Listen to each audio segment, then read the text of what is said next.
Hi guys, இன்றைக்கி நம்ம வீடியோவில் மட்டன் எலும்பு சூப் எப்படி பண்ணலான்னு பார்ப்போம்.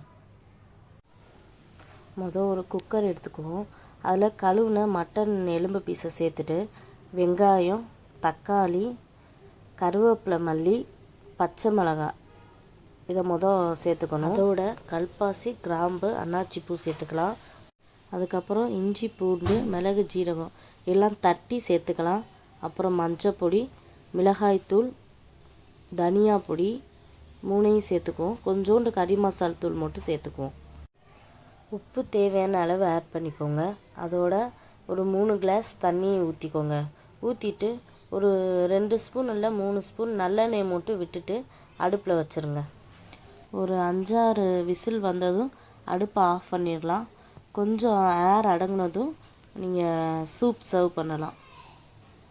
நீங்களும் வீட்டில் செஞ்சு பார்த்துட்டு கமெண்ட் பண்ணுங்கள் எப்படி வந்துச்சுன்னு. மறக்காமல் லைக் அண்ட் சப்ஸ்கிரைப் பண்ணிக்கோங்க. பாய்.